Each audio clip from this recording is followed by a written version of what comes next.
दोस्तों, ghost king city की रहस्यमयी दुनिया में आपका एक बार फिर स्वागत है। एक ऐसा शहर जहां शक्ति ही कानून है, जहां हर गली में षड्यंत्र छिपा है और जहां होने वाली एक नीलामी पूरे क्षेत्र की किस्मत बदल सकती है। नमस्कार दोस्तों, वेलकम बैक। फ्लेम एम्परर ध्रुव शौर्य में इस समय गोस्ट किंग सिटी में 4 महान शक्तियां आमने सामने खड़ी हैं। वर्मा परिवार, राज परिवार, नाहर परिवार और रहस्यमयी नगर स्वामी का महल। लेकिन इस बार होने वाली नीलामी साधारण नहीं है। अफवाहें कहती है कि इसके पीछे किसी अज्ञात शक्तिशाली व्यक्ति का आदेश छिपा है और शायद इस नीलामी के दौरान कोई ऐसा रहस्य सामने आने वाला है जो पूरे गोस्ट किंग सिटी को हिला सकता है। इसी बीच ध्रुव शौर्य अपने साथियों दानिश और वाइना के साथ इस शहर में प्रवेश करता है, लेकिन शहर में कदम रखते ही उसकी शक्तिशाली आत्मा को एक अजीब और परिचित आभा महसूस होती है। एक रहस्यमय आदमी जो काले कपड़ों में छिपा हुआ है और जिसकी आभा सीधे वर्मा परिवार की ओर इशारा कर रही है। क्या ये व्यक्ति किसी खतरनाक साजिश का हिस्सा है? क्या आने वाली नीलामी केवल एक बहाना है? और क्या ध्रुव शौर्य गोस्ट किंग सिटी के इस रहस्य को उजागर कर पाएगा?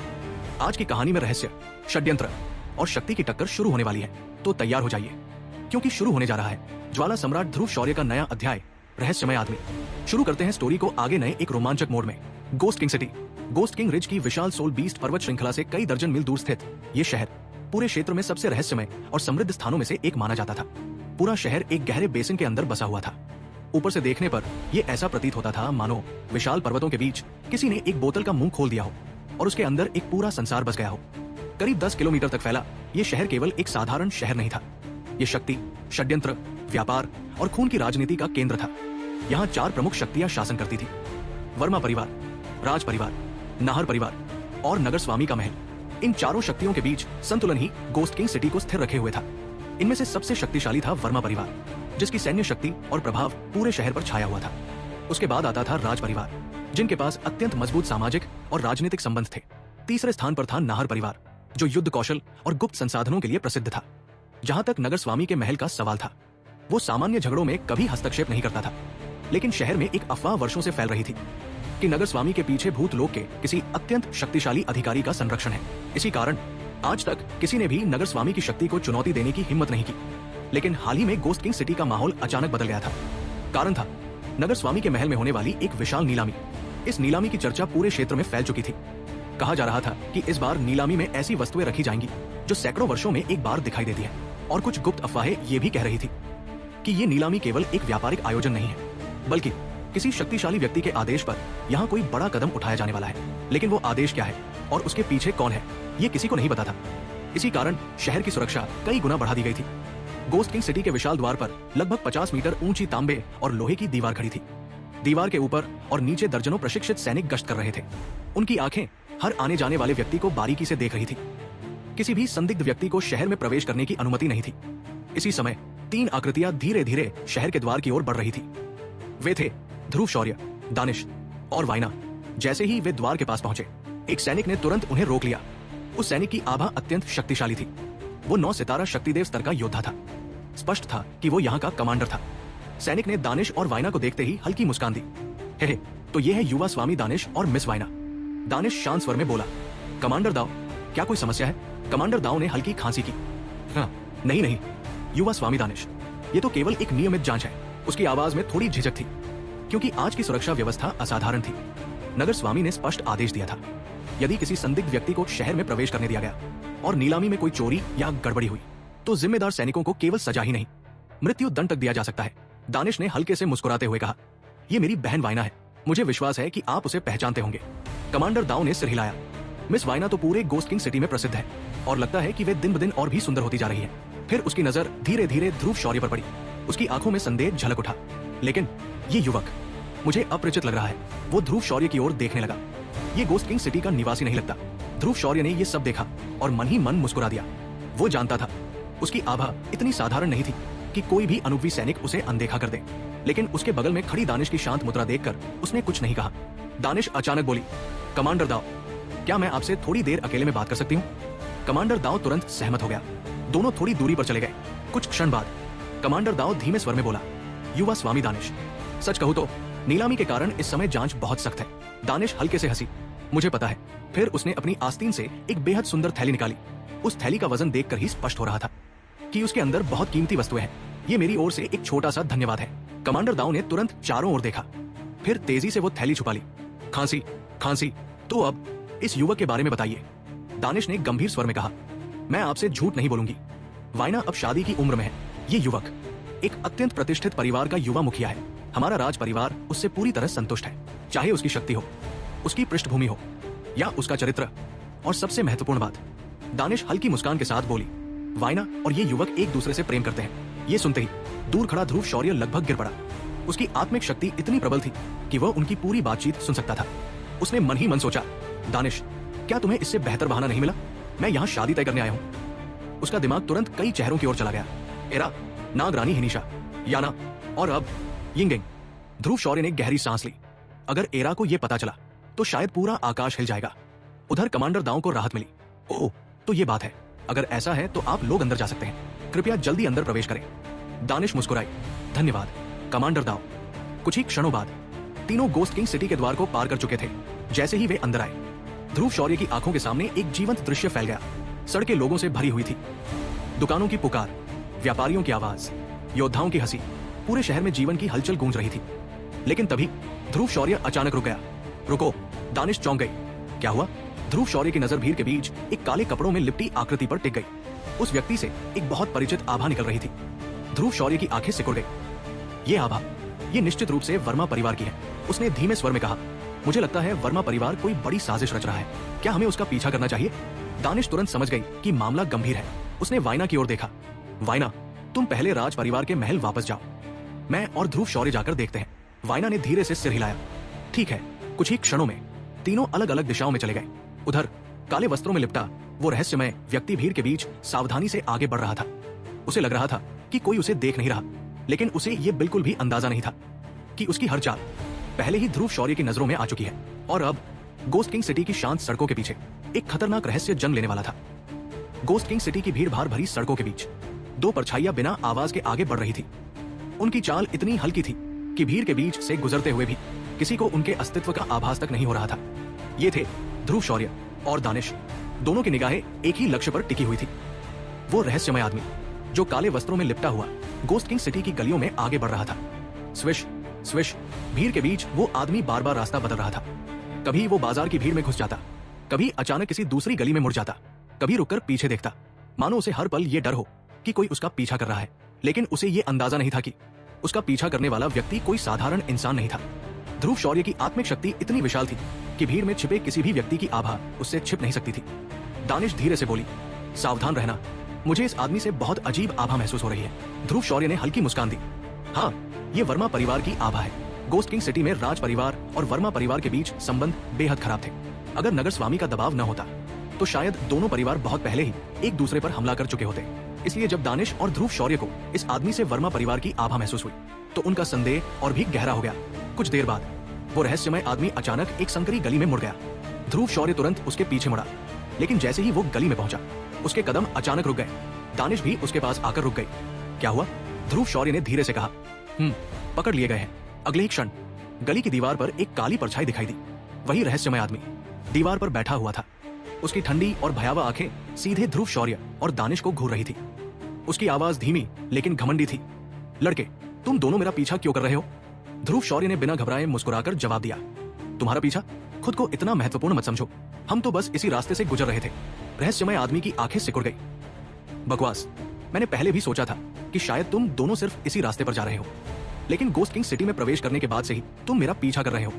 अब सच बताओ, तुम दोनों हो कौन? अचानक उसके शरीर से एक भयंकर शक्ति फूट पड़ी। वो बिजली की गति से ध्रुव शौर्य के सामने आ गया।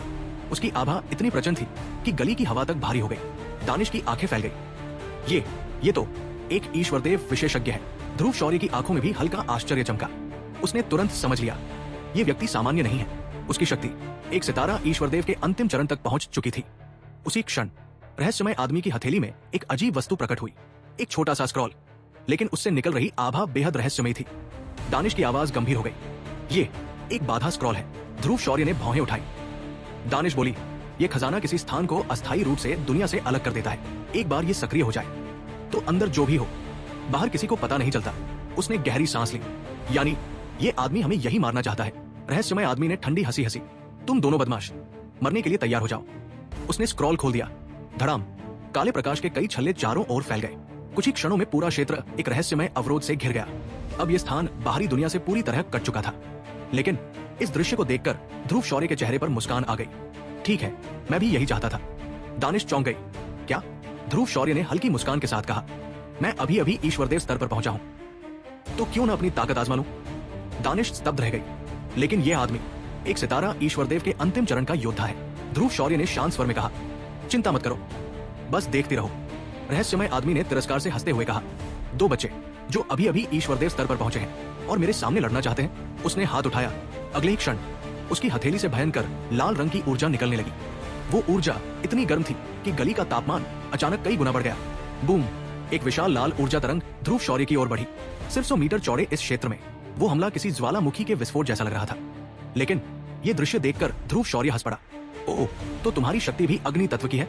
उसकी आंखों में चमक आ गई। तो ये लड़ाई तो और भी आसान हो जाएगी। ध्रुव शौर्य ने जोर से कहा। आओ! अगले ही क्षण उसके शरीर के भीतर की बर्निंग टेक्निक सक्रिय हो गई। उसके डोकोर से भयंकर ऊर्जा निकलने लगी। लाल ज्वालाएं उसके शरीर के चारों ओर घूमने लगी। बूम! ध्रुव शौर्य की ईश्वरदेव शक्ति बाढ़ की तरफ बाहर फूट पड़ी। दोनों शक्तियां टकराई। Bang bang bang! पूरा अवरोध कांप उठा। कुछ ही क्षणों बाद दोनों ऊर्जा धाराएं गायब हो गई। लेकिन परिणाम देखकर रहस्यमय आदमी की आंखें सिकुड़ गई, क्योंकि इस टक्कर में ध्रुव शौर्य की शक्ति को हल्की बढ़त मिल गई थी। वो व्यंग्य से बोला, हूं, लगता है तुम्हारे पास कोई खास शक्ति है बच्चे। ध्रुव शौर्य मुस्कुराया। और मुझे लगता है कि एक सितारा ईश्वरदेव के अंतिम चरण के रूप में तुम्हारी ताकत उतनी भी खास नहीं है। उसकी आंखों में अचानक चमक उभरी, क्योंकि वह जानता था उसकी शक्ति का असली कारण क्या है। पवित्र ज्वाला, स्वर्गीय ज्वाला, सम्राट की संत ज्वाला, जिसे कभी तारिसी देव ने धारण किया था। उस ज्वाला के कारण ध्रुव शौर्य का अग्नि तत्व पूरे ब्रह्मांड में सबसे शक्तिशाली तत्वों में से एक बन चुका था। और अब गोस्ट किंग सिटी की इस छोटी सी गली में एक भयानक युद्ध शुरू होने वाला था। एक तरफ एक सितारा ईश्वरदेव अंतिम चरण का हत्यारा, और दूसरी तरफ ज्वाला सम्राट बनने की राह पर चल रहा ध्रुव शौर्य। काले बादलों से घिरे उस क्षेत्र के भीतर, जहां चारों ओर एक शक्तिशाली ऊर्जा अवरोध फैला हुआ था, वातावरण में एक अजीब सी बेचैनी तैर रही थी। हवा गर्म थी, जैसे किसी विशाल ज्वालामुखी के भीतर आग सुलग रही हो। उस अग्नि ऊर्जा के बीच खड़ा था एक युवा योद्धा, ध्रुव शौर्य। उसकी आंखों में शांत लेकिन भयानक आत्मविश्वास चमक रहा था। उसके सामने खड़ा था काले वस्त्रों में लिपटा एक रहस्यमय व्यक्ति, जिसकी आंखों में लालच और हत्या की ठंडी चमक साफ दिखाई दे रही थी। उस व्यक्ति की आवाज अचानक पूरे अवरोध के भीतर गूंज उठी। लड़के, अगर तुम अपने सारे राज मुझे बता दो तो शायद मैं तुम्हारी जान बख्श दूं। उसकी आवाज में घमंड था और एक शिकारी जैसी क्रूरता भी। लेकिन ध्रुव शौर्य का चेहरा बिल्कुल शांत रहा। काले वस्त्र वाला वो व्यक्ति वर्मा परिवार का एक गुप्त योद्धा था। हालांकि वो वर्षों से वर्मा परिवार की सेवा कर रहा था, लेकिन उसे अन्य महान शक्तियों और राज परिवारों की वास्तविक ताकत का ज्यादा ज्ञान नहीं था। इसी वजह से उसने अपने सामने खड़े दानिश को भी पहचान नहीं पाया। यदि वो पहचान लेता कि दानिश राज परिवार का प्रमुख प्रतिभाशाली सदस्य है, तो शायद वो इतनी लापरवाही से यहाँ लड़ने की हिम्मत ही नहीं करता। लेकिन लालच अक्सर बुद्धि को अंधा कर देता है। अभी अभी हुई छोटी सी झड़प में उस व्यक्ति ने महसूस किया था कि ध्रुव शौर्य की अग्नि तत्व वाली ईश्वरदेव शक्ति बेहद असाधारण थी। भले ही ध्रुव शौर्य केवल एक सितारा ईश्वरदेव के शुरुआती स्तर पर था, लेकिन उसकी ऊर्जा का दबाव ऐसा था कि वह किसी भी तरह उन्नत स्तर के एक सितारा ईश्वरदेव से कम नहीं लग रहा था। यही कारण था कि उस काले वस्त्र वाले व्यक्ति के दिल में लालच जाग उठा, क्योंकि वो अच्छी तरह जानता था ईश्वरदेव स्तर पर थोड़ी सी भी शक्ति बढ़ाना आसान नहीं होता। जब तक किसी के पास विशेष प्रतिभा, दुर्लभ संसाधन या स्वर्गीय अवसर न हो, तब तक शक्ति में सुधार करना लगभग असंभव होता है। लेकिन अग्नि तत्व की शक्ति यदि उसे सही तरीके से विकसित किया जाए तो वो युद्ध शक्ति को कई गुना बढ़ा सकती है। और यदि कोई योद्धा ध्रुव शौर्य जैसी अद्भुत अग्नि शक्ति का रहस्य जान ले तो उसकी ताकत कई गुना बढ़ सकती है। यही कारण था कि वो व्यक्ति ध्रुव शौर्य को मारने से पहले उसका रहस्य जानना चाहता था। लेकिन तभी ध्रुव शौर्य ने ठंडी आवाज में कहा, बस करो ये बकवास। उसकी आवाज बिल्कुल शांत थी, लेकिन उसमें छिपी ठंडक किसी तलवार से कम नहीं थी। ध्रुव शौर्य ने चारों ओर फैले ऊर्जा अवरोध की ओर देखा। ये क्षेत्र पूरी तरह बंद हो चुका था। अब यहाँ से कोई आसानी से बाहर नहीं जा सकता था। इसलिए वो काले वस्त्र वाले व्यक्ति के साथ समय बर्बाद करने के मूड में बिल्कुल नहीं था। उसने मन ही मन गणना की, यदि वो अपनी बर्निंग टेक्निक और पवित्र ज्वाला की शक्ति का पूरा उपयोग करे तो भले ही सामने वाला व्यक्ति उन्नत स्तर का एक सितारा ईश्वरदेव हो, फिर भी उसे हराना असंभव नहीं था। विशेषकर तब जब दोनों की शक्ति अग्नि तत्व की हो। अग्नि तत्व के मामले में इस दुनिया में बहुत कम लोग ऐसे थे जो ध्रुव शौर्य की बराबरी कर सके। डोची महाद्वीप पर प्राप्त की गई रहस्यमयी ज्वालाओं को छोड़ भी दिया जाए तो भी उसके पास मौजूद पवित्र ज्वाला ही इतनी शक्तिशाली थी कि अधिकांश अग्नि योद्धा उसके सामने टिक नहीं सकते थे। काले वस्त्र वाला व्यक्ति अचानक हंस पड़ा। जब मैं तुम्हें पकड़ लूंगा तब आराम से पूछताछ करूंगा। उसकी आंखों में क्रूर चमक थी, लेकिन वो अभी भी एक बात नहीं समझ पा रहा था। एक शुरुआती स्तर का एक सितारा ईश्वरदेव आखिर किस आत्मविश्वास से उसे चुनौती दे रहा था। उसने ठंडी आवाज में कहा, मुझे नहीं पता तुम्हें ये हिम्मत कहां से मिली, लेकिन मुझे जल्दी है, इसलिए खेल यही खत्म करते हैं। अगले ही क्षण उसके शरीर से लाल रंग की अग्नि ऊर्जा विस्फोट की तरह बाहर निकल आई। उसकी पूरी देह आग के तूफान में घिर गई। वो सचमुच एक जलते हुए सिंह की तरह दिखाई देने लगा। ऊर्जा की गर्म लहरें पूरे अवरोध में फैल गई। दूर खड़े दानिश और मोना ने यह दृश्य देखा तो उनके चेहरे गंभीर हो गए। दानिश धीरे से बोला, वो इसे जल्दी खत्म करना चाहता है। लेकिन तभी ध्रुव शौर्य मुस्कुराया, अच्छा है, मैं भी यही सोच रहा था। अगले ही क्षण ध्रुव शौर्य का शरीर भी अग्नि ऊर्जा से भर उठा। उसकी पवित्र ज्वाला हवा में घूमती हुई दिखाई देने लगी। फिर वो बिजली की तरह आगे बढ़ा। बूम, दोनों की मुट्ठियां टकराई। आग की चिंगारियां चारों ओर फूट पड़ी। उनकी टक्कर इतनी भयानक थी कि यदि कोई शक्तिदेव स्तर का योद्धा भी पास खड़ा होता तो वो तुरंत जलकर मर सकता था। Bang bang bang. कुछ ही क्षणों में दोनों की भिड़ंत इतनी तेज हो गई कि उनकी आकृतियां धुंधली पड़ने लगी। आग की लपटें, ऊर्जा के विस्फोट और भयानक झटके, पूरा क्षेत्र युद्ध के तूफान में बदल चुका था। कई मिनटों तक दोनों के बीच भीषण मुकाबला चलता रहा, लेकिन कोई भी दूसरे पर भारी नहीं पड़ पाया। अंत में दोनों पीछे हटे। काले वस्त्र वाला व्यक्ति गहरी सांस लेते हुए बोला, तुम सच में बहुत ताकतवर हो। उसकी आवाज में पहली बार गंभीरता थी। वो वर्षों से वर्मा परिवार का हत्यारा था। उसने असंख्य प्रतिभाशाली योद्धाओं को मार डाला था, लेकिन ध्रुव शौर्य जैसा राक्षसी प्रतिभा वाला व्यक्ति उसने पहले कभी नहीं देखा था। उसकी आंखें ठंडी हो गई। लड़के, आज तुम्हारी मौत तय है। अचानक उसकी ऊर्जा फिर से उग्र हो गई। उसने जोर से चिल्लाया, अग्नि युद्ध तकनीक, पागल शेर की दहाड़। अगले ही क्षण उसकी ऊर्जा अपने चरम पर पहुंच गई। लाल अग्नि शक्ति उसके शरीर से लहरों की तरह फैलने लगी। धधकती ध्वनि तरंगे पूरे अवरोध में फैल गई। पूरा क्षेत्र एक अग्नि सागर में बदल गया। ध्वनि तरंगे हवा को चीरती हुई आगे बढ़ी। ये केवल आवाज नहीं थी, ये अग्नि ऊर्जा से सशक्त ध्वनि हमला था। मोना चिल्लाई, भाई ध्रुव, सावधान, ये साधारण ध्वनि हमला नहीं है, ये ईश्वरदेव अग्नि शक्ति से बढ़ाया गया हमला है। लेकिन ध्रुव शौर्य ने केवल सिर हिलाया। उसके होठों पर हल्की मुस्कान उभरी। ध्वनि हमला? वो धीरे से बोला, तो फिर मैं तुम्हें आत्मा से खत्म करूंगा। काले वस्त्र वाला व्यक्ति हंस पड़ा, बच्चे, अब देखता हूं तुम बचते हो या मरते हो। लेकिन तभी ध्रुव शौर्य ने अपनी आंखें बंद कर ली और अगले ही क्षण उसके शरीर से भयानक आत्मिक शक्ति निकलने लगी। वो शक्ति किसी झरने की तरह बह रही थी। काले वस्त्र वाला व्यक्ति अचानक चौंक गया। ये आत्मिक शक्ति? उसका चेहरा गंभीर हो गया, क्योंकि वो अच्छी तरह जानता था आत्मिक शक्ति उन जैसे साधारण योद्धाओं की सबसे बड़ी कमजोरी होती है।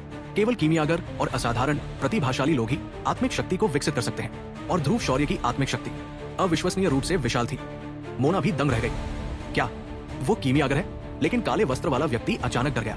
उसने मन ही मन सोचा, धत, राज परिवार को ऐसा राक्षस कब मिला? अगर ये लड़का बड़ा हो गया तो वर्मा परिवार के लिए विनाश बन जाएगा। उसने तुरंत निर्णय लिया, उसे यहाँ से भागना होगा। उसके शरीर के चारों ओर काली ऊर्जा घूमने लगी।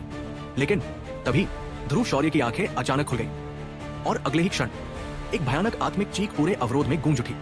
आत्मिक गर्जना, बूम। उस चीख ने सीधे आत्मा पर हमला किया। काले वस्त्र वाला व्यक्ति चीख उठा। नहीं, उसकी आत्मा पर ऐसा लगा जैसे 10,000 साल पुरानी बर्फ जम गई हो। उसका शरीर कांपने लगा और उसके दिल में पहली बार सच्चा भय जन्म ले चुका था। Boom boom boom. अचानक पूरे ऊर्जा अवरोध के भीतर ऐसी भयानक आवाजें गूंज उठी मानो स्वयं यमराज किसी की आत्मा को नष्ट करने के लिए आ चुके हों। ध्रुव शौर्य की आत्मिक गर्जना अभी अभी पूरे अवरोध में फैल चुकी थी। वो ध्वनि साधारण नहीं थी, वो सीधा आत्मा को चीर देने वाली शक्ति थी। कुछ क्षणों तक पूरा क्षेत्र पूरी तरह शांत हो गया। सिर्फ हवा में तैरती ऊर्जा की कंपन और जलती अग्नि की हल्की हल्की लपटें ही दिखाई दे रही थी। दानिश और मोना की निगाहें उसी दिशा में टिकी हुई थी जहां काले वस्त्र वाला व्यक्ति खड़ा था। अचानक एक भारी दर्द से भरी आवाज सुनाई दी। तुम छोटे से दोगले, तुमने सच में मुझे हैरान कर दिया। उस आवाज में गुस्सा भी था और गहरी पीड़ा भी। ध्रुव शौर्य ने धीरे धीरे अपनी आंखें उठाई। उसकी निगाह सामने खड़े उस काले वस्त्र वाले व्यक्ति पर पड़ी जो अभी भी खड़ा था, लेकिन उसका पूरा शरीर कांप रहा था। उसका चेहरा पीड़ा से विकृत हो चुका था। उसके शरीर से रक्त बह रहा था और उसकी आंखों में डर की झलक साफ दिखाई दे रही थी। ध्रुव शौर्य ने शांत स्वर में कहा, तो तुम अभी तक मरे नहीं हो? उसके शब्दों में हल्की हैरानी थी। दरअसल ध्रुव शौर्य ने पहले ही अनुमान लगा लिया था कि उस व्यक्ति की आत्मिक शक्ति बेहद कमजोर है और उसका आत्मिक हमला इतना शक्तिशाली था कि वह सीधे उसकी आत्मा को नष्ट कर सकता था। लेकिन अब देखकर साफ था, वो अभी जिंदा था, हालांकि उसकी हालत लगभग मरणासन्न थी। काले वस्त्र वाला व्यक्ति दांत पीसते हुए बोला, जब मैं तुमसे दोबारा मिलूंगा तो तुम्हें असली दर्द का स्वाद चखाऊंगा। उसकी आवाज में घृणा और क्रोध भर गया था। लेकिन ध्रुव शौर्य ने बस कंधे उचका दिए। उसने हल्की मुस्कान के साथ कहा, तुम्हें पहले अपने बारे में चिंता करनी चाहिए। ये सुनते ही दानिश और मोना दोनों हंस पड़े, क्योंकि स्थिति साफ थी। वो व्यक्ति मरने के कगार पर था, फिर भी धमकियां दे रहा था। लेकिन तभी ध्रुव शौर्य की आंखों में अचानक ठंडा प्रकाश चमक उठा। उसने धीरे से हाथ उठाया और उसी क्षण अदृश्य आत्मिक शक्ति के कई छल्ले हवा में फैल गए। वे सीधे काले वस्त्र वाले व्यक्ति की रक्षा को चीरते हुए उसके शरीर में घुस गए। एक दर्दनाक चीख पूरे अवरोध में गूंज उठी। उस व्यक्ति की आंखें पलट गई। उसका शरीर अचानक ढीला पड़ गया। धड़ाम, वो जमीन पर गिर पड़ा। अब वो पूरी तरह बेहोश था। ध्रुव शौर्य की विशाल आत्मिक शक्ति ने उसकी चेतना को पूरी तरह दबा दिया था। कुछ क्षणों तक सन्नाटा छाया रहा। तभी दानिश अचानक आगे बढ़ा। भाई ध्रुव, एक पल रुकिए। ध्रुव शौर्य ने उसकी ओर देखा। दानिश के चेहरे पर गंभीरता थी। अब उसे सच में एहसास हो चुका था, ध्रुव शौर्य कितना भयानक प्रतिभाशाली व्यक्ति है। एक प्रारंभिक स्तर का एक सितारा ईश्वरदेव ने अभी अभी एक उन्नत स्तर के एक सितारा ईश्वरदेव को हरा दिया था। यदि ये खबर गोस्ट किंग सिटी में फैल गई तो पूरा शहर हिल जाएगा। इसलिए दानिश ने तुरंत कहा, क्या आप इस आदमी को अभी मारने वाले थे? ध्रुव शौर्य ने सिर हिलाया। हाँ, हम अभी एक ऊर्जा अवरोध के भीतर हैं। यहाँ कोई नहीं देख सकता, इसलिए उसे मार देना सबसे सुरक्षित होगा। दानिश ने थोड़ा सोचकर कहा, रुकिए, इस आदमी की ताकत एक सितारा ईश्वरदेव के अंतिम चरण के बराबर है और वर्मा परिवार में इसका काफी रुतबा भी है। संभव है इसे कुछ महत्वपूर्ण जानकारी पता हो। ध्रुव शौर्य ने हल्का सा सिर हिलाया। तुम्हें लगता है ये कुछ बताएगा? ये तो असंभव है। ऐसे लोग अपने मालिक के लिए मरना पसंद करते हैं, लेकिन राज नहीं बताते। मोना मुस्कुराई। सीधे पूछोगे तो जवाब नहीं मिलेगा, लेकिन एक तरीका है। ध्रुव शौर्य ने भौं उठाई। कौन सा तरीका? मोना ने धीरे से कहा, आत्मा भेदन। ये एक विशेष कौशल है जिससे रसायनज्ञ अपनी आत्मिक शक्ति का उपयोग करके किसी के आत्मा सागर में प्रवेश कर सकते हैं और उसकी यादों को पढ़ सकते हैं। हालांकि इससे सामने वाले की आत्मा को अपूरणीय क्षति हो सकती है, लेकिन ऐसे दुश्मनों के लिए ये बिल्कुल सही तरीका है। ध्रुव शौर्य कुछ क्षण चुप रहा, फिर उसने हल्का सा सिर हिलाया। आत्मिक पूछताछ। वो इस अवधारणा के बारे में पहले सुन चुका था, लेकिन इसे करने के लिए आत्मिक शक्ति का स्तर कम से कम सम्राट स्तर तक पहुंचना जरूरी होता है, और संयोग से ध्रुव शौर्य की आत्मिक शक्ति पहले ही उस स्तर तक पहुंच चुकी थी। हालांकि उसने इसे कभी आजमाया नहीं था। ध्रुव शौर्य मुस्कुराया। ठीक है, मैं कोशिश करता हूं। मोना ने तुरंत चेतावनी दी, सावधान रहना, अगर सफल न हो तो छोड़ देना। ध्रुव शौर्य ने सिर हिलाया। फिर वो धीरे धीरे जमीन पर बैठे काले वस्त्र वाले व्यक्ति के सामने खड़ा हो गया। उसने अपनी आंखें बंद कर ली और अपनी आंतरिक ऊर्जा को नियंत्रित करने लगा। कुछ ही क्षणों में उसकी आत्मिक शक्ति पूरी तरह स्थिर हो गई। फिर उसने धीरे से कहा, प्रवेश करो। अगले ही क्षण उसके शरीर से अदृश्य आत्मिक शक्ति की एक धारा निकलकर काले वस्त्र वाले व्यक्ति के शरीर में प्रवेश कर गई। मोना ने धीरे से कहा, यह शुरू हो गया। वो ध्यान से ये सब देख रही थी। उसकी आंखों में हल्की ईर्ष्या भी थी, क्योंकि रसायनज्ञ होना पूरे महान हजार जगत में सबसे दुर्लभ प्रतिभाओं में से एक था। और ध्रुव शौर्य सिर्फ एक योद्धा ही नहीं, बल्कि एक शक्तिशाली रसायनज्ञ भी था। उधर ध्रुव शौर्य की चेतना अब उस व्यक्ति के शरीर के भीतर प्रवेश कर चुकी थी।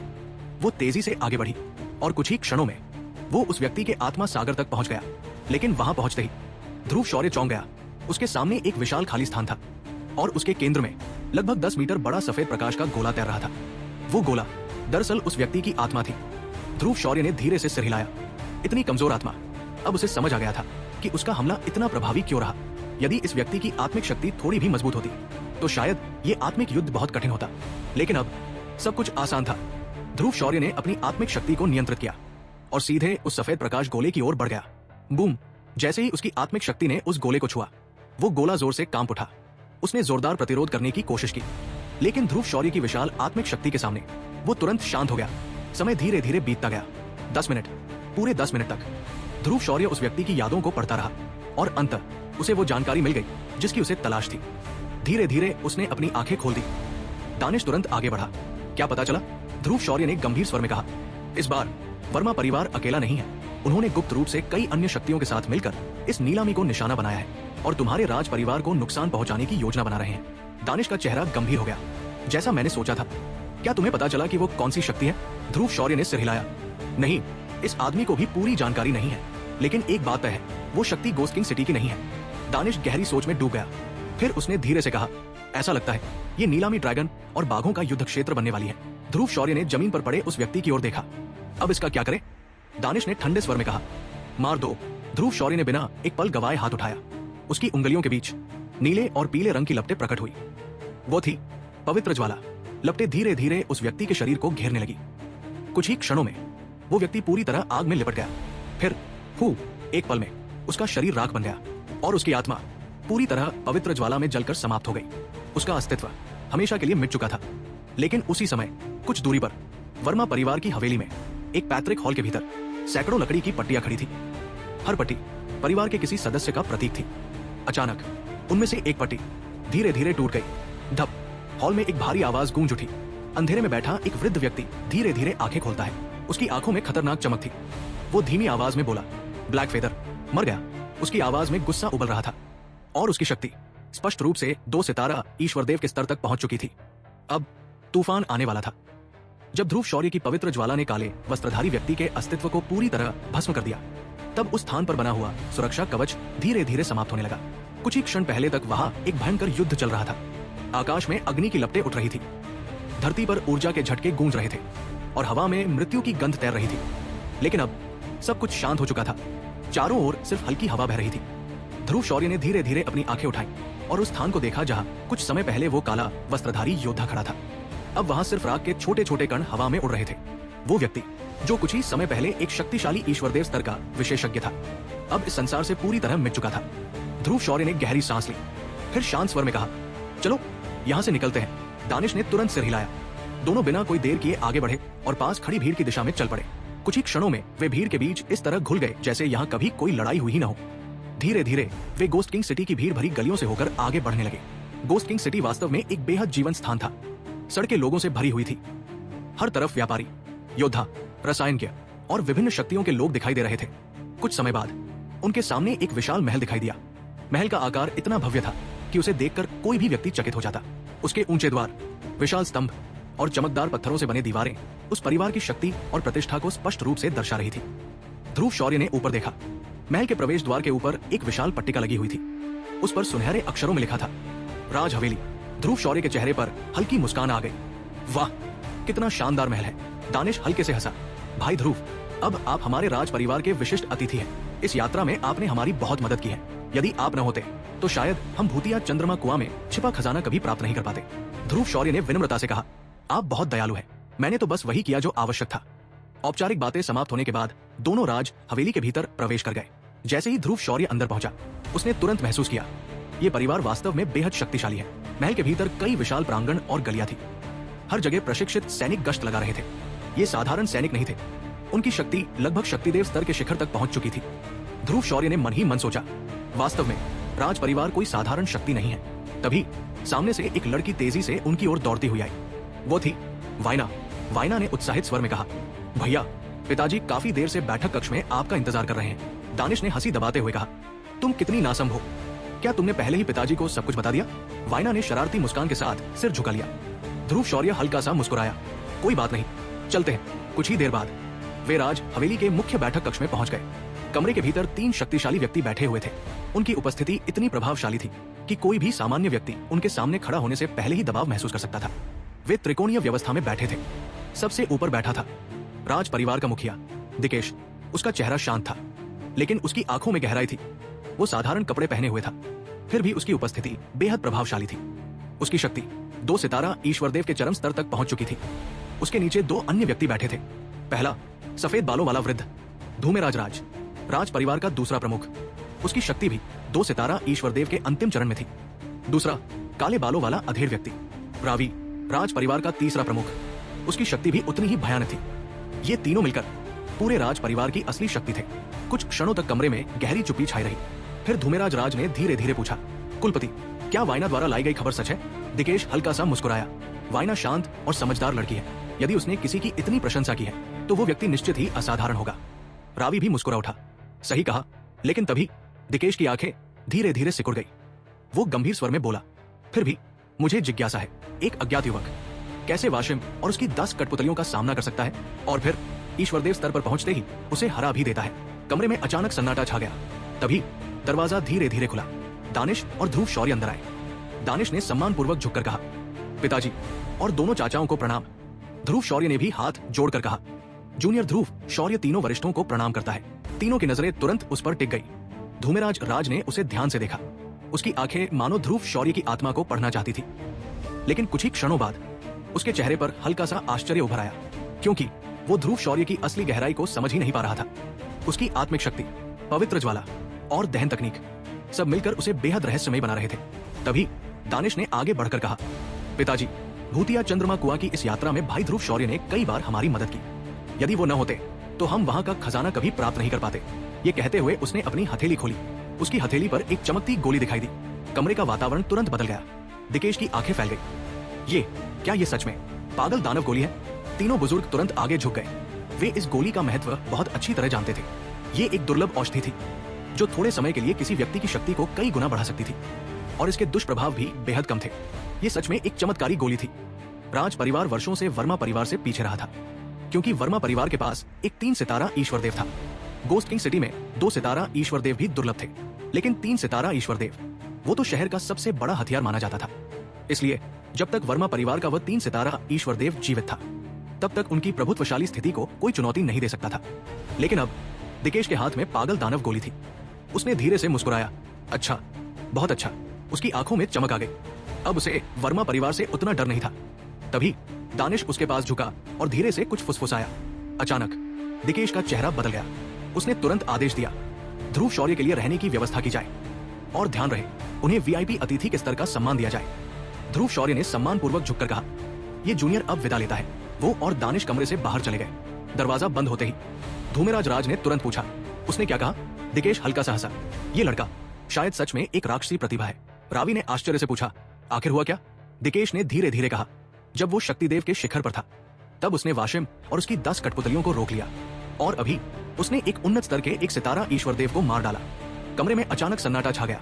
धूमेराज राज की आंखें फैल गई। रावी ने धीरे से कहा, अगर मैं गलत नहीं हूं तो वो व्यक्ति कुरुबा रहा होगा। ये सुनते ही पूरा बैठक कक्ष गहरी चुप्पी में डूब गया।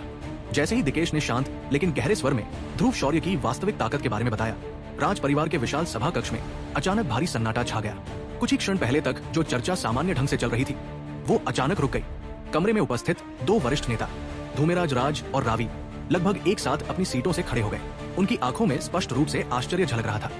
धूमेराज राज ने भारी आवाज में कहा, क्या तुम सच कह रहे हो? दिकेश, कमरे में मौजूद ऊर्जा अचानक भारी हो गई। यदि कोई व्यक्ति शक्तिदेव के शिखर स्तर पर रहते हुए मध्य स्तर के एक सितारा ईश्वरदेव वाशिम और उसके साथ मौजूद 10 शक्तिशाली कठपुतलियों को रोक सके, तो ये बात पहले ही असाधारण मानी जाती। लेकिन यदि वही व्यक्ति ईश्वरदेव स्तर पर पहुंचने के तुरंत बाद अपनी प्रारंभिक एक सितारा ईश्वरदेव शक्ति से अंतिम चरण के एक सितारा ईश्वरदेव कुरोबा को मार डाले, तो ये केवल असाधारण नहीं था, ये भय पैदा करने वाला कारनामा था। क्योंकि ईश्वरदेव स्तर के योद्धाओं के बीच शक्ति का अंतर अत्यंत विशाल होता है। समान स्तर के किसी विशेषज्ञ को हराना भी कठिन होता है, लेकिन 2 स्तर ऊपर के विशेषज्ञ को मार देना ये लगभग असंभव माना जाता था। रावी ने धीरे धीरे कहा, क्या यह संभव है कि ये युवक किसी महान और अत्यंत शक्तिशाली परिवार का उत्तराधिकारी हो? उसकी आवाज में गहरा संदेह था, क्योंकि महान परिवार अक्सर अपने प्रतिभाशाली युवाओं को बाहरी दुनिया में अनुभव प्राप्त करने के लिए भेजते थे, ताकि वे युद्ध कला में निपुण हो सके, दुनिया को समझ सके और भविष्य में अपने परिवार की विरासत संभालने के योग्य बन सके। दिकेश कुछ क्षणों तक शांत बैठा रहा, फिर उसने धीरे से सिर हिलाया। मुझे इसका उत्तर नहीं पता, लेकिन एक बात निश्चित है, उसने गंभीर स्वर में कहा, जब तक ये युवक हमारे राज परिवार के साथ है, हमें उसके साथ अत्यंत सम्मान और सावधानी से व्यवहार करना होगा। वो कुछ क्षण रुका, फिर आगे बोला, 3 दिन बाद नगर स्वामी के महल में नीलामी शुरू होगी। इस बार मैं ध्रुव शौर्य को अपने साथ ले जाऊंगा। उसकी आंखों में एक रहस्यमयी चमक उभरी और मुझे पूरा विश्वास है कि गोस्ट किंग सिटी की अन्य शक्तियां भी अपनी चाल चलने के लिए तैयार बैठी हैं। वो धीरे से बोला, मुझे महसूस हो रहा है कि ये नीलामी उतनी सरल नहीं है जितनी दिखती है। उसकी आवाज भारी हो गई। एक बड़ा तूफान आने वाला है और वर्मा परिवार शायद अब अपनी चाल चलने वाला है। ये सुनते ही कमरे में फिर से गहरा सन्नाटा छा गया। तीनों बुजुर्ग जानते थे, गोस्ट किंग सिटी में जल्द ही भारी उथल पुथल होने वाली है। लेकिन राज परिवार ही नहीं, पूरे शहर में कई शक्तियां अपने अपने तरीके से तैयारी कर रही थी। नाहर परिवार की हवेली, गोस्ट किंग सिटी के दूसरे हिस्से में एक विशाल और भव्य हवेली के भीतर भी गंभीर वातावरण छाया हुआ था। ये था नाहर परिवार का मुख्य भवन। कमरे के भीतर एक विशाल कदकाठी वाला व्यक्ति खड़ा था। उसके बाल थोड़े बिखरे हुए थे, लेकिन उसकी मांसपेशियां लोहे की तरह कठोर थी। उसकी आंखों में बिजली सी चमक थी। ये व्यक्ति था नाहर परिवार का मुखिया अर्कन। उसकी शक्ति 2 सितारा ईश्वरदेव के अंतिम चरण तक पहुंच चुकी थी। उसने सामने खड़े व्यक्ति से पूछा, सलमान, क्या तुम जो कह रहे हो वो सच है? सलमान ने तुरंत सिर झुका दिया। गुरुजी, मैंने जो कहा वो पूरी तरह सत्य है, उसने गंभीर स्वर में कहा। राज परिवार को किसी तरह एक ऐसा सहायक मिल गया है जिसने जोरावर नामक दिव्य लकड़ी आत्मा स्वरूप दानव से समझौता कर लिया। इसी कारण वे सीधे भूतिया चंद्रमा कुआं में प्रवेश कर सके और मेरे अधीनस्थों तथा वर्मा परिवार के लोग खाली हाथ लौट आए। अर्कन कुछ क्षणों तक चुप रहा, फिर हल्का सा मुस्कुराया। कोई बात नहीं, जब तक वे चीजें वर्मा परिवार के हाथ में नहीं आई, तब तक हमें चिंता करने की जरूरत नहीं है। उसकी आंखों में चालाकी चमक उठी। असल टकराव तो अभी शुरू होना बाकी है। सलमान ने पूछा, कुलपति, आपका क्या मतलब है? अर्कन धीरे धीरे बोला, इस बार नगर स्वामी के महल में होने वाली नीलामी में केवल दुर्लभ वस्तुएं ही नहीं होंगी, बल्कि कुछ महत्वपूर्ण घोषणाएं भी की जाएंगी। उसने हल्की मुस्कान के साथ कहा, 3 दिन बाद सब स्पष्ट हो जाएगा। सलमान ने सिर झुका दिया। जी, वर्मा परिवार की हवेली। उसी समय गोस्ट किंग सिटी के केंद्र में स्थित वर्मा परिवार की हवेली में वातावरण अत्यंत तनावपूर्ण था। एक विशाल कक्ष के भीतर मेज के शीर्ष पर बैठा एक व्यक्ति क्रोध से भरा हुआ था। ये व्यक्ति था वर्मा परिवार का मुखिया उड़ेन। उसकी आंखें क्रोध से लाल हो रही थी। उसने नीचे खड़े व्यक्ति पर गरजते हुए कहा, कोई मुझे बताएगा आखिर हो क्या रहा है? नीचे खड़ा व्यक्ति कांप गया। वो था पैंथर। उसने जल्दी से कहा, कुलपति, मुझे भी ब्लैक फेदर के बारे में कुछ नहीं पता। उड़ेन की आंखें और संकरी हो गई। मुझे बहाने नहीं चाहिए, मुझे जवाब चाहिए। पैंथर ने जल्दी से कहा, जब से नगर स्वामी के महल ने शहर में आने जाने पर कड़ा प्रतिबंध लगाया है, मैं परिवार के भीतर ही रह रहा हूं और ब्लैक मैड गैंग से संपर्क हमेशा ब्लैक फेदर ही संभालता था। कमरे में कुछ क्षणों तक सन्नाटा रहा। फिर उड़ेन धीरे से बोला, हमने नीलामी के दौरान ब्लैक मैड गैंग के साथ मिलकर गोस्ट किंग सिटी पर हमला करने की योजना बनाई थी और ब्लैक फेदर हमारे बीच मुख्य संपर्क था। उसने गहरी सांस ली। अब जब वो मर चुका है तो ब्लैक मैड गैंग को गलतफहमी हो सकती है।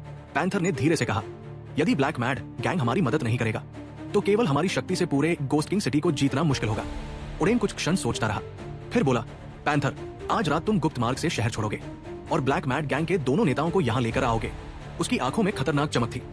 नीलामी समाप्त होते ही हम हमला करेंगे और गोस्ट किंग सिटी के बाकी दोनों परिवारों के साथ साथ नगर स्वामी के महल को भी खत्म कर देंगे। पैंथर ने सिर झुका दिया। जी। वो तुरंत कमरे से बाहर चला गया। उड़ेन धीरे धीरे अपनी कुर्सी पर पीछे झुक गया। उसके चेहरे पर रहस्यमयी मुस्कान थी।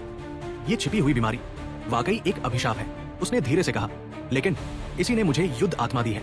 उसकी आंखों में खतरनाक चमक उभरी। और यही मेरी सबसे बड़ी शक्ति है, नगर स्वामी का महल। गोस्ट किंग सिटी के सबसे ऊंचे स्थान पर स्थित नगर स्वामी का महल भी पूरी तरह सक्रिय था। एक विशाल कक्ष में नीले वस्त्र पहने एक व्यक्ति खड़ा था। वो था गोस्ट किंग सिटी का नगर स्वामी। उसने सामने खड़े कवचधारी सैनिक से पूछा, क्या सब व्यवस्था ठीक से कर दी गई है? सैनिक तुरंत झुक गया।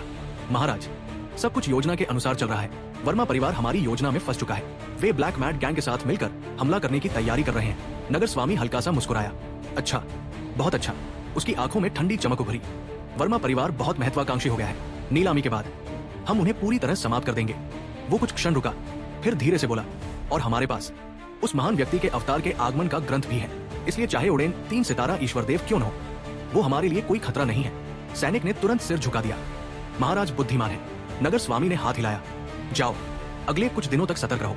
सैनिक तुरंत अंधेरे में गायब हो गया। अब विशाल कक्ष में नगर स्वामी अकेला खड़ा था। उसने खिड़की से बाहर देखा। गोस्ट किंग सिटी की रोशनी दूर तक चमक रही थी। वो धीरे से बुदबुदाया, इस नीलामी की वस्तुएं वास्तव में आकर्षक है, लेकिन पूर्वी महाद्वीप प्रतियोगिता के कारण मुझे इन्हें इन छोटे लोगों के लिए छोड़ना होगा। उसकी आवाज धीरे धीरे शांत हो गई, लेकिन गोस्ट किंग सिटी के ऊपर एक विशाल तूफान धीरे धीरे जन्म ले रहा था। 3 दिन पलक झपते ही बीत गए। इन 3 दिनों के दौरान गोस्ट किंग सिटी बाहर से बिल्कुल शांत और व्यवस्थित दिखाई देता रहा। शहर की सड़कों पर सामान्य गतिविधियां जारी थी। व्यापारी अपने व्यापार में व्यस्त थे, योद्धा अपने अभ्यास में लगे थे और विभिन्न परिवार अपनी अपनी योजनाओं में डूबे हुए थे। लेकिन इस शांत सतह के नीचे एक गहरा तूफान आकार ले रहा था। इन 3 दिनों में ध्रुव शौर्य ने खुद को लगभग पूरी तरह एकांत में रखा था। राज परिवार की हवेली के एक शांत कक्ष में बैठकर वो अपनी 2 युद्ध आत्माओं और अपनी ऊर्जा को स्थिर करने में लगा रहा। उसके भीतर मौजूद ऊर्जा अभी अभी बड़े परिवर्तन से गुजरी थी। उसकी शक्ति अब एक सितारा ईश्वरदेव के प्रारंभिक चरण में पहुंच चुकी थी, लेकिन उसके शरीर में अभी भी विशाल ऊर्जा का प्रवाह चल रहा था। 2 युद्ध आत्माओं को पूर्ण रूप से नियंत्रित करने के लिए उसे समय चाहिए था, क्योंकि आत्मा शक्ति और युद्ध ऊर्जा दोनों को पूरी तरह स्थिर होने में समय लगता है। इसलिए पिछले 3 दिन उसने अधिकतर ध्यान, विश्राम और ऊर्जा संतुलन में बिताए। और सच कहे तो इन दिनों में वो थोड़ा आलसी भी हो गया था। नीलामी का दिन। आज सुबह जब सूरज आसमान में ऊंचा चढ़ चुका था, तभी अचानक पूरे गोस्ट किंग सिटी में एक उत्साह की लहर दौड़ गई, क्योंकि आज वो दिन था जिसका इंतजार पूरे शहर को था। आज नगर स्वामी के महल में विशाल नीलामी आयोजित की जा रही थी। नगर स्वामी के महल की नीलामी कोई साधारण नीलामी नहीं होती थी। ये पूरे क्षेत्र की सबसे प्रतिष्ठित नीलामी मानी जाती थी, क्योंकि नगर स्वामी स्वयं आत्मा लोक के एक महान शक्ति द्वारा नियुक्त किया गया था।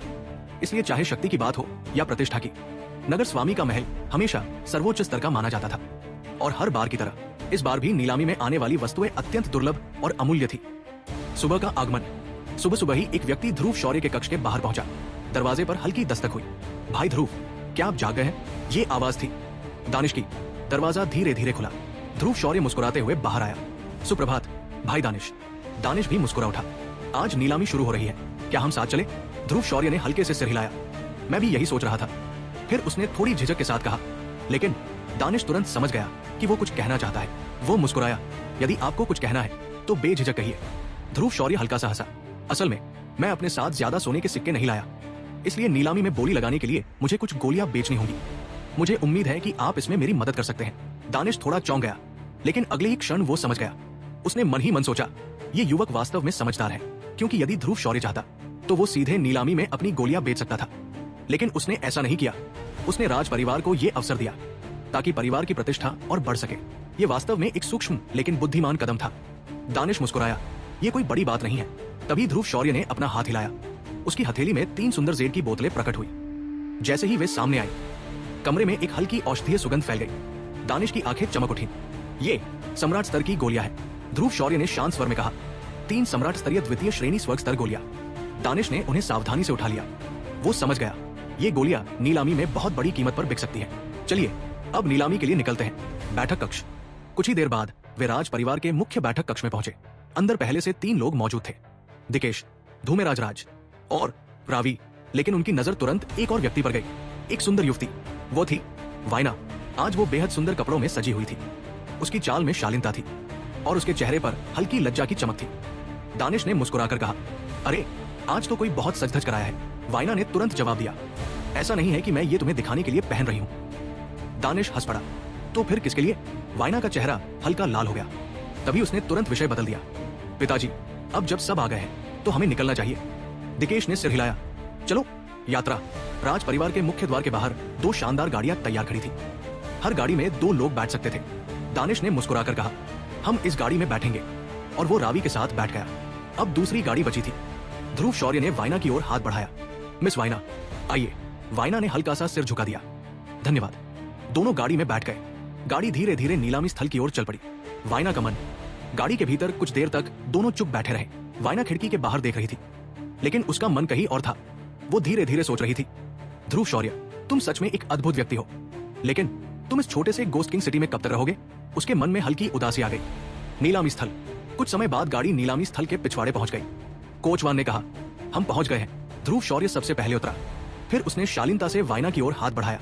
वाइना ने उसका हाथ पकड़ लिया, लेकिन जैसे ही वो उतरने लगी, अचानक उसने संतुलन खो दिया। वो गिरने लगी। लेकिन अगले ही क्षण ध्रुव शौर्य ने उसे अपनी बाहों में पकड़ लिया। उसका पूरा शरीर ध्रुव शौर्य की बाहों में था। दोनों कुछ क्षणों के लिए एक दूसरे के बेहद करीब थे।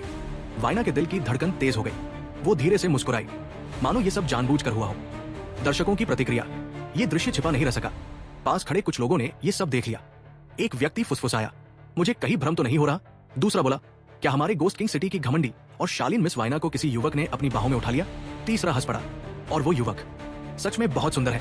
भीड़ में हल्की हलचल फैल गई, लेकिन ध्रुव शौर्य को इससे कोई फर्क नहीं पड़ा। उसने बस धीरे से वाइना को सीधा खड़ा किया और शांत स्वर में कहा, सावधान रहिए। वाइना ने मुस्कुराकर जवाब दिया, धन्यवाद। लेकिन उसके गाल अब भी हल्के लाल थे और उसके मन में एक नया भाव जंग ले चुका था। नीलामी स्थल के पिछवाड़े का वो विशाल प्रांगण इस समय असाधारण रूप से जीवंत था। गोस्ट किंग सिटी की कई शक्तियां, व्यापारी, योद्धा और प्रतिष्ठित परिवारों के प्रतिनिधि वहां इकट्ठा हो रहे थे। हर कोई उस ऐतिहासिक नीलामी में शामिल होने के लिए उत्सुक था, जो थोड़ी ही देर में शुरू होने वाली थी। लेकिन उसी भीड़ के बीच एक छोटा सा दृश्य अचानक कई लोगों का ध्यान अपनी ओर खींच चुका था। कुछ क्षण पहले राज परिवार की सबसे प्रतिष्ठित युवती वाइना अचानक संतुलन खो बैठी थी। उसका नाजुक शरीर आगे की ओर झुक गया था, और अगर अगले ही पल कोई उसे थाम नहीं लेता तो शायद वो सीधे पत्थर की जमीन पर गिर जाती। लेकिन उसी क्षण एक मजबूत हाथ बिजली की तरह आगे बढ़ा, और अगले ही पल वाइना पूरी तरह ध्रुव शौर्य की बाहों में थी। ध्रुव शौर्य की पकड़ मजबूत थी। उसकी भुजा वाइना की पतली कमर के चारों ओर लिपटी हुई थी। उसकी हथेली ने उसके पूरे शरीर को स्थिर कर लिया था। कुछ क्षणों के लिए समय मानो रुक गया। वाइना की आंखें थोड़ी फैल गई। उसके दिल की धड़कन अचानक तेज हो गई। उसके गालों पर हल्की गुलाबी लाली फैल गई। ध्रुव शौर्य की बाहों की गर्माहट उसके लिए एक अनजाना अनुभव था, और वो उस क्षण को महसूस ही कर रही थी कि तभी अचानक एक व्यंग्यपूर्ण आवाज पूरे प्रांगण में गूंज उठी, अपमान।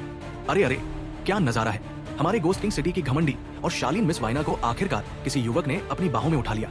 यह आवाज इतनी ऊंची थी कि आसपास खड़े कई लोग तुरंत उस दिशा में देखने लगे। वाइना का चेहरा तुरंत गुस्से से लाल हो गया। उसने तीखे स्वर में कहा, चुप रहो। उसकी आंखों में स्पष्ट क्रोध चमक रहा था। आखिर इतने वर्षों में पहली बार उसे कोई ऐसा व्यक्ति मिला था जिसके सामने उसका दिल सच में धड़क उठा था, और वो उस पल की कोमलता को महसूस भी नहीं कर पाई थी कि इन लोगों ने सब खराब कर दिया। ध्रुव शौर्य ने उस आवाज की दिशा में देखा भी नहीं। उसने बस धीरे धीरे वाइना को जमीन पर खड़ा किया। फिर शांत स्वर में पूछा, क्या तुम ठीक हो? वाइना ने हल्का सा सिर हिलाया, हाँ मैं ठीक हूं। फिर उसने खुद को संभाला और शालीनता से रथ के सामने खड़ी हो गई। लेकिन तभी 2 आकृतियां धीरे धीरे उनके सामने आकर रुक गई। उनके वस्त्र अत्यंत शानदार थे। उनके लंबे चोगों पर ड्रैगन और फीनिक्स के पंखों का प्रतीक बना हुआ था। उनकी आंखों में घोर तिरस्कार झलक रहा था। उनमें से एक युवक ने तिरस्कार से मुस्कुराते हुए कहा, मिस वाइना, क्या आप इस तरह का नाटक करके सहानुभूति बटोरना चाहती हैं? हम सब आपके कारनामों के बारे में जानते हैं। वाइना के चेहरे पर गुस्से की रेखाएं उभर आई। वर्मा परिवार का युवक ध्रुव शौर्य ने शांत निगाहों से उन दोनों को देखा, फिर वाइना से पूछा, ये कौन है? वाइना ने धीमे स्वर में कहा, वर्मा परिवार का दूसरा युवा स्वामी शुक्र। उसकी शक्ति लगभग मध्य स्तर के एक सितारा ईश्वरदेव के बराबर है और अभी बोलने वाला उसका सेवक है। हालांकि वाइना के स्वर में गुस्सा था, लेकिन उसने अपने भावों को दबाने की कोशिश की, क्योंकि वह जानती थी शुक्र की शक्ति ध्रुव शौर्य से अधिक थी और वो नहीं चाहती थी कि ध्रुव शौर्य अनावश्यक झगड़े में पड़े। लेकिन ध्रुव शौर्य का स्वभाव ऐसा नहीं था कि वो अपमान सह ले। ठंडी चेतावनी। ध्रुव शौर्य ने उन दोनों को ठंडी निगाहों से देखा। उसकी आंखों में अचानक एक खतरनाक चमक उभरी। एक पल के लिए उसके भीतर छिपी हुई पवित्र ज्वाला की शक्ति हल्के से स्पंदित हुई। फिर उसने शांत स्वर में कहा, माफ कीजिए, क्या आप रास्ते से हट सकते हैं? दो परेशान करने वाली मक्खियां। ये सुनते ही सेवक का चेहरा तिलमिला उठा, लेकिन जैसे ही उसकी नजर ध्रुव शौर्य की आंखों से मिली, वो एक पल के लिए कांप गया, क्योंकि उस नजर में नंगा हत्या भाव छिपा हुआ था। ऐसा लगता था जैसे ये युवक किसी भी क्षण हमला कर सकता है। शुक्र ने भी ये महसूस किया, लेकिन उसने कुछ नहीं कहा। वो बस शांत खड़ा रहा। अपमान की कोशिश। सेवक ने फिर व्यंग्य किया, मुझे आश्चर्य होता है, कौन इतना दुर्भाग्यशाली होगा जिसे मिस वाइना से शादी करनी पड़े। मैंने सुना है कि उन्हें एक लाइलाज बीमारी है। ये तो बहुत खतरनाक है। अगर मुझे ऐसी बीमारी होती तो मैं लोगों के सामने आने की हिम्मत भी नहीं करता। उसकी आवाज में घोर अपमान छिपा हुआ था। वाइना का चेहरा पीला पड़ गया, लेकिन ध्रुव शौर्य अब भी शांत था। उसने धीरे से कहा, अगर तुम जीने से थक गए हो तो मुझे तुम्हें अपने यहाँ रखने में कोई आपत्ति नहीं है। उसके शब्द साधारण थे, लेकिन उनमें छिपा हुआ इरादा इतना घातक था कि आसपास की हवा अचानक ठंडी पड़ गई। सेवक तुरंत पीछे हट गया। अंतिम चेतावनी। सेवक ने गुस्से से कहा, लड़के, तुम जानते भी हो कि तुम किससे बात कर रहे हो? ध्रुव शौर्य हल्का सा मुस्कुराया। क्या ये नीलामी स्थल नगर स्वामी चिरंदेव के अधिकार क्षेत्र में नहीं आता? या तुम्हें लगता है कि वर्मा परिवार यहाँ सब कुछ नियंत्रित करता है? सेवक कुछ कहने ही वाला था कि ध्रुव शौर्य ने उसे बीच में ही रोक दिया। अच्छे कुत्ते रास्ता नहीं रोकते, हटो। इतना कहकर उसने वाइना का हाथ पकड़ा और बिना पीछे देखे नीलामी स्थल की ओर चल पड़ा। शुक्र की प्रतिक्रिया। जब वे दोनों दूर चले गए, सेवक ने धीरे से पूछा, युवा स्वामी, क्या हम उन्हें यूं ही जाने देंगे? शुक्र ने कुछ क्षण सोचा, फिर धीमे स्वर में बोला, उस युवक की शक्ति को कम मत आंको। हालांकि वो केवल एक सितारा ईश्वरदेव के प्रारंभिक चरण में है, लेकिन उसने मुझे खतरे का एहसास कराया। सेवक चौंक गया। क्या सच में? शुक्र हल्का मुस्कुराया, फिर उसकी नजर दूर जाती वाइना पर टिक गई। पिताजी उड़ेन की योजना सफल हो जाने दो, फिर वाइना को पाना मुश्किल नहीं होगा। उसकी आंखों में खतरनाक चमक उभरी। जिस स्त्री पर मेरी नजर पड़ जाए वो मुझसे बच नहीं सकती। वाइना की बीमारी। नीलामी स्थल की ओर जाते हुए वाइना ने धीरे से पूछा, क्या तुम्हें उस बात की जिज्ञासा नहीं हुई? ध्रुव शौर्य ने कहा, कौन सी बात? जो उस सेवक ने मेरी बीमारी के बारे में कही। ध्रुव शौर्य हल्का मुस्कुराया। वे दोनों ईर्ष्यालु हैं, उनकी बातों पर ध्यान देने की जरूरत नहीं। वाइना ने धीमी आवाज में कहा, असल में मेरे शरीर में एक समस्या है, लेकिन वो बीमारी नहीं है। ध्रुव शौर्य ने पूछा, तो क्या है? वाइना मुस्कुराई, ये मेरे जन्मजात बर्फ तत्व के कारण है। ध्रुव शौर्य कुछ क्षण सोचता रहा, फिर धीरे से सिर हिलाया। समझ गया।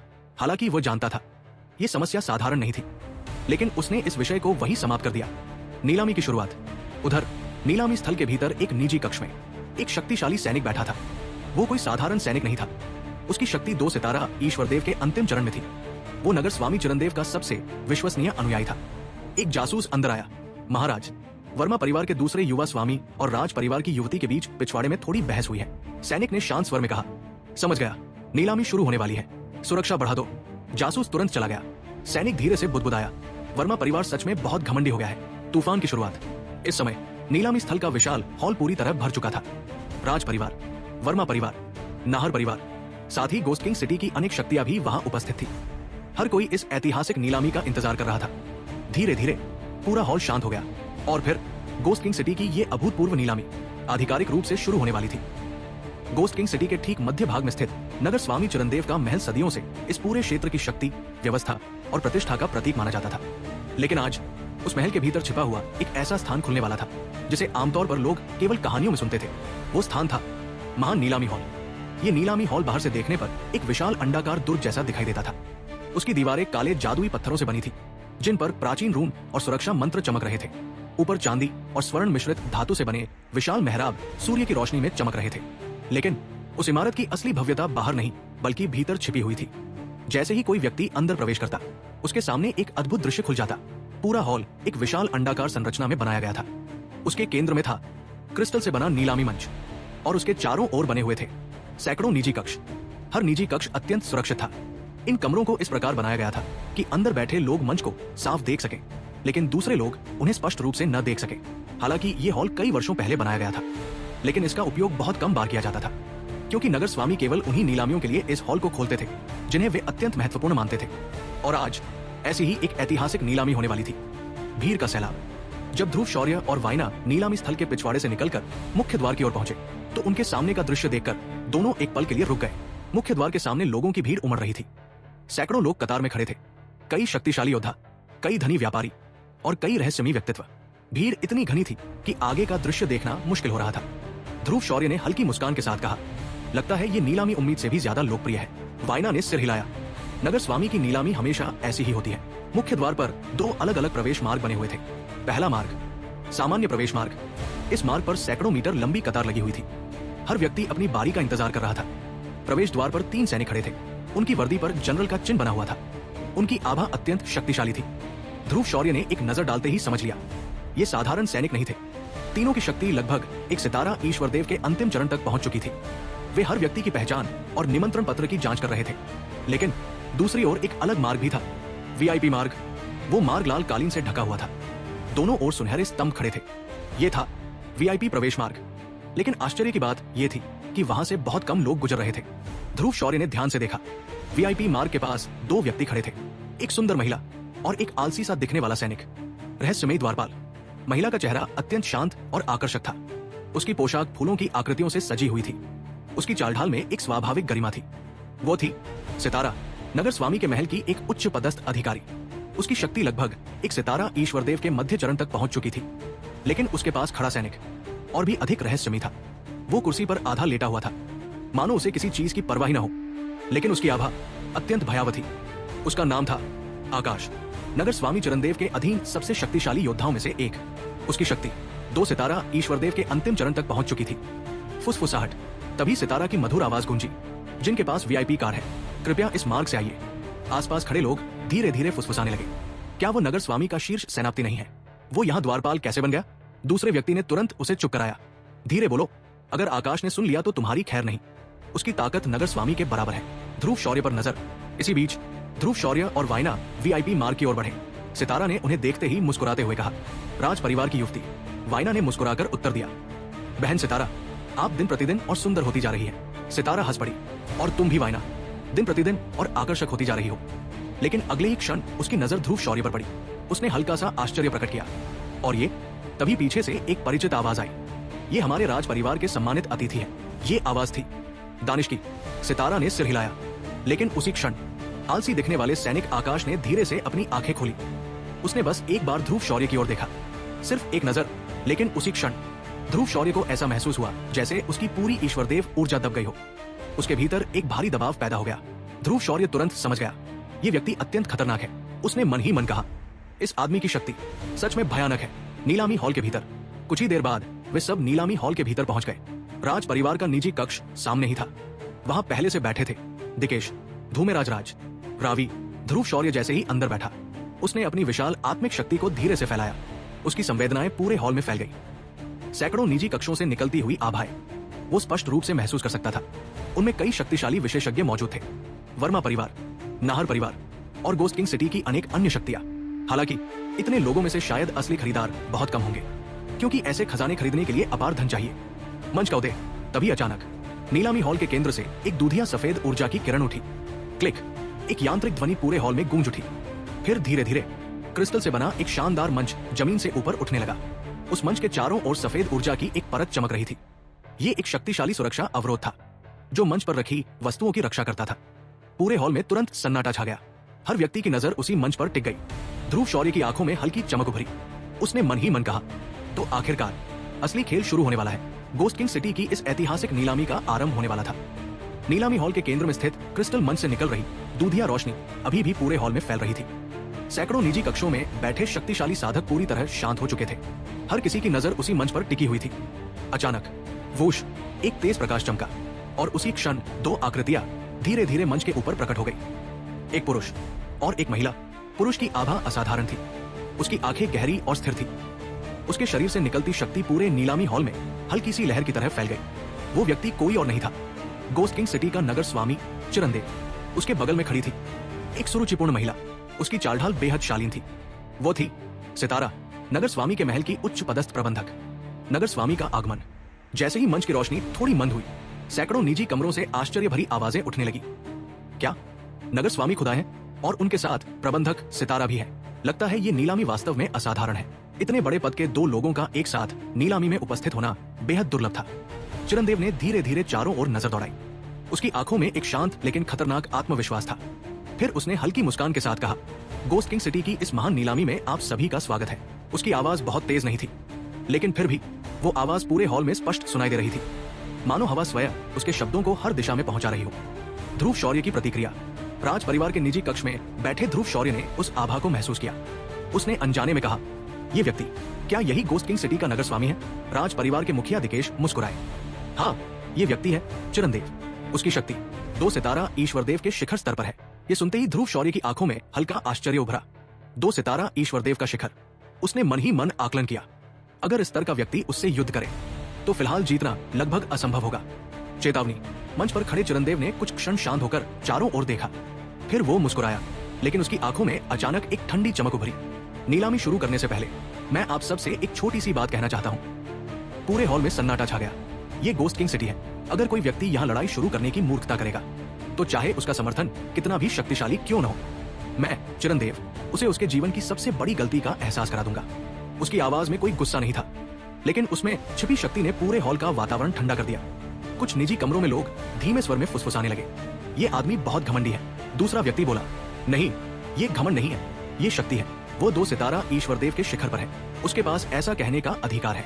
धीरे धीरे पूरा हॉल फिर शांत हो गया। चिरंदेव का उद्देश्य पूरा हो चुका था। उसने नीलामी से पहले ही सभी उपद्रवियों को चेतावनी दे दी थी।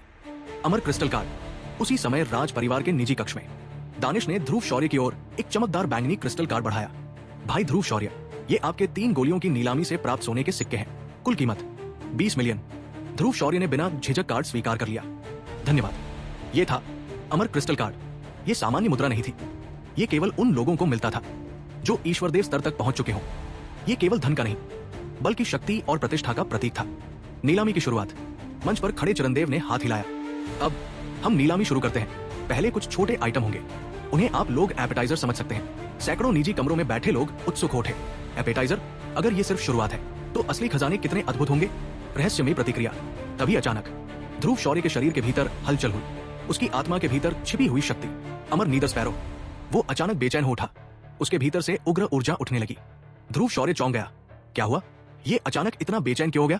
उसने कुछ क्षण ध्यान लगाया, लेकिन उसे कुछ समझ नहीं आया। अमर आत्मा की गोली। उसी समय मंच पर खड़ी सितारा आगे बढ़ी। उसने हाथ घुमाया और मंच के नीचे से एक सफेद रोशनी उठी। धीरे धीरे वो रोशनी हट गई और मंच के ऊपर प्रकट हुई एक चमकती हुई गोली। वो गोली आकार में लोंगान फल जितनी थी। उससे निकलती ऊर्जा पूरे हॉल में फैल गई। तभी सितारा ने घोषणा की, ये है अमर आत्मा की गोली। पूरा हॉल अचानक हलचल से भर गया। क्या? अमर आत्मा की गोली, 4थी श्रेणी की अमरता गोली। इस गोली की शक्ति, सितारा ने शांत स्वर में कहा, ये अमरता श्रेणी की 4थी रैंक की पृथ्वी गोली है। इसका प्रभाव अद्भुत है। ये 3 सितारा ईश्वरदेव से नीचे के किसी भी साधक की 80% शक्ति तुरंत पुनः प्राप्त कर सकती है। पूरा हॉल स्तब्ध हो गया। युद्ध शक्ति पुनः प्राप्त करने वाली गोलियां बेहद दुर्लभ होती है, और ये तो अत्यंत शक्तिशाली थी। हालांकि इसकी एक सीमा थी, 1 महीने में केवल 1 गोली ली जा सकती है, अर्थात हर युद्ध में केवल 1 बार इसका उपयोग किया जा सकता है। लेकिन फिर भी इसका महत्व कम नहीं होता। ध्रुव शौर्य का निर्णय।